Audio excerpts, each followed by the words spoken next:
Hi besties, if you are new to this channel or you are seeing me for the first time, hi, welcome to my YouTube channel.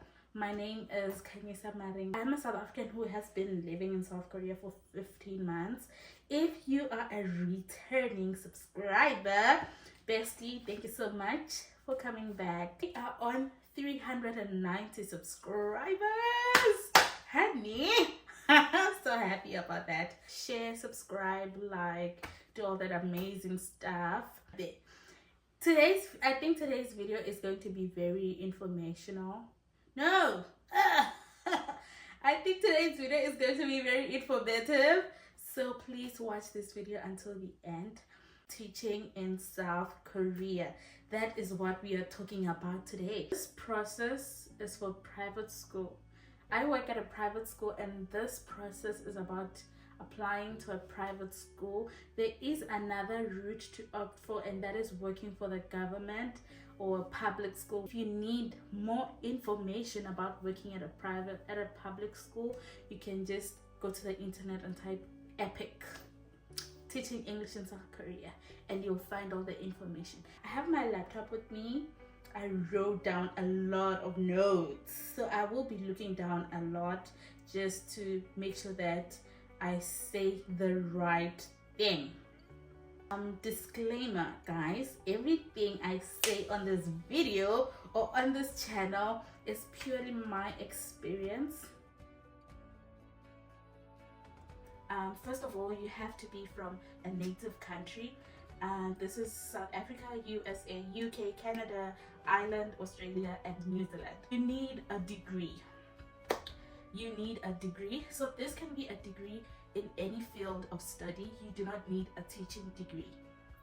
This could be in a degree in tourism, a Bachelor of Arts, a degree in psychology, just like myself. So this is any degree. And I just also want to add that I have had a lot of people asking me about advanced diplomas. I know nothing about it. I don't have any information about it, but I think some people have been able to come and teach English in South Korea with an advanced diploma. I think you should just do your research about it just to find out more information, but I really don't have information about that. Also, some people were asking about using a letter of completion. I have no idea how that is done. I know nothing about it. I am so sorry. If you do not have a teaching degree, you are required to have a TEFL certificate. It's a certificate that equips you to be able to teach English as a foreign language.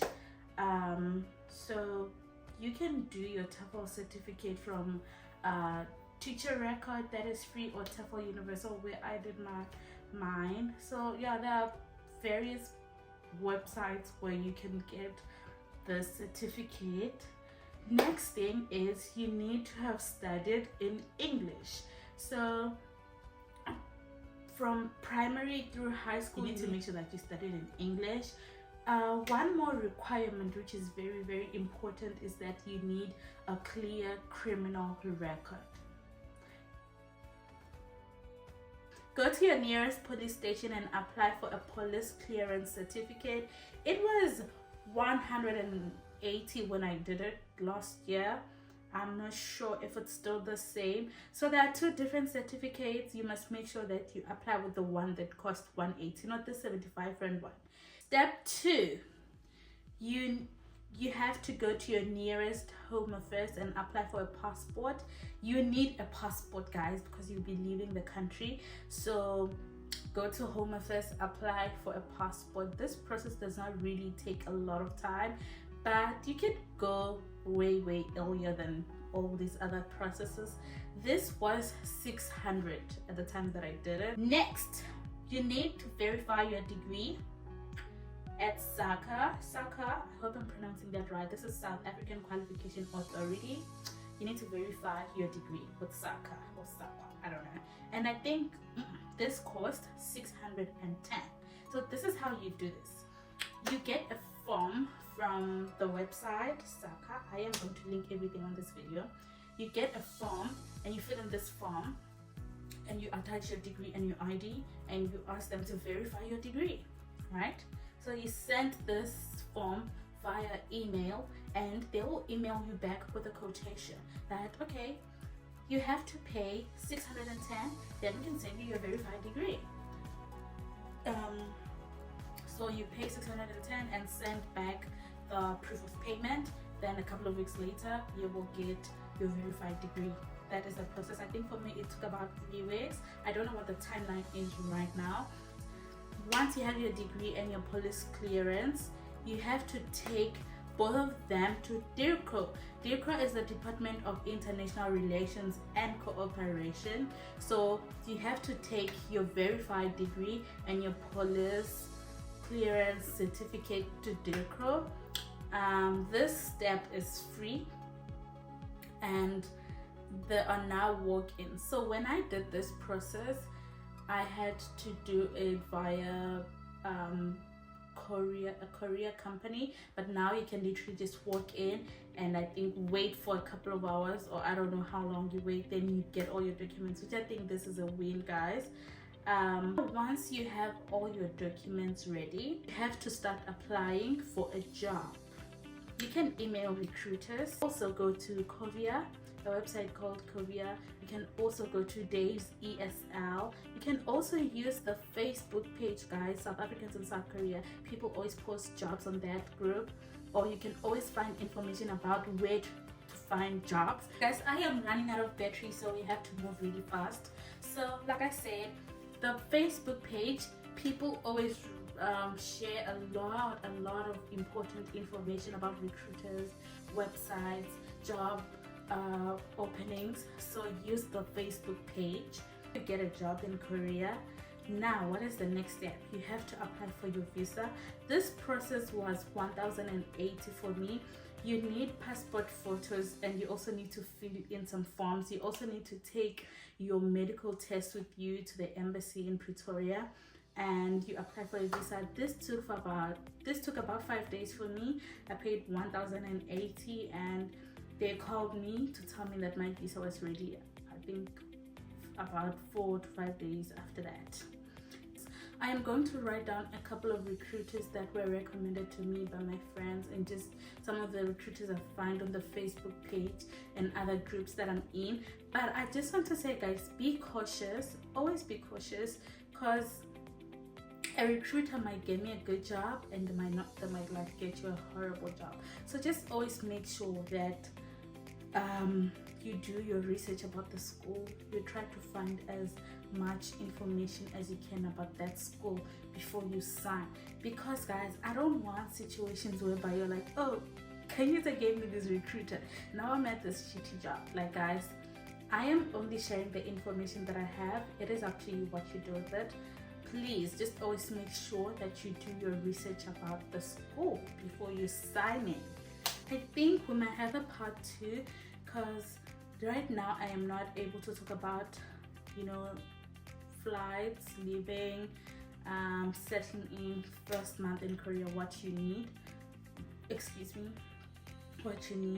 But to sum up everything, once all your documents are ready, you start applying for jobs, and you can do that through a couple of websites. I will write down these websites and put their links, and I'll also list down a couple of recruiters which were recommended to me. I hope that this information is going to be very helpful for you. One thing that I loved about the private teaching at a private school process was that it was not as lengthy as the EPIC process. You did not need a lot of documents, while with the other process there's so much that's needed from you. With this one, I only needed the documents that I said to you, and yeah, it was a really quick process for me, to be honest. It was not as lengthy as the EPIC process. And also, of course, there are some pros and cons to going with EPIC and going with private school, and I think this is some of the things that we can touch on in part 2 of this video. If you want to come to South Korea, I hope that this video will be helpful, especially if you have been rejected by EPIC. I was rejected by EPIC 3 times, but in their defense, I was not really serious about the application. I'm not gonna lie about that, but I was rejected 3 times. This was from 2021, 2022, 2022. I applied twice, different intakes, and I was rejected. Then 2023, I was like, okay, I'm going with a private school. So this is just for those people who were not able to get into the EPIC program. It's not the end of the road for you guys. You can still come teach English in South Korea through a private school. Guys, I'm not even gonna lie, being in South Korea has been the best thing that has ever happened to me. I love it here. There's so much that I was not able to do for myself and my family that I'm able to do right now. So if essentially what I'm saying is, yeah, this is a really good opportunity, but of course if you have watched my first sit down video, you know that it's not always rosy. So that's not what I'm saying. It's not gonna be perfect, but yeah, God is good. God is always faithful. So I think I've touched on everything. I know that this is a lot. I think this is a lot, and I've just been moving really fast. So if you have any questions, please let me know, and I will try to break it down to you on the comment section and on part 2. I hope to see you on the next video. I hope you guys had a good weekend, and I am wishing you a very beautiful week ahead. See you on the next video. Bye.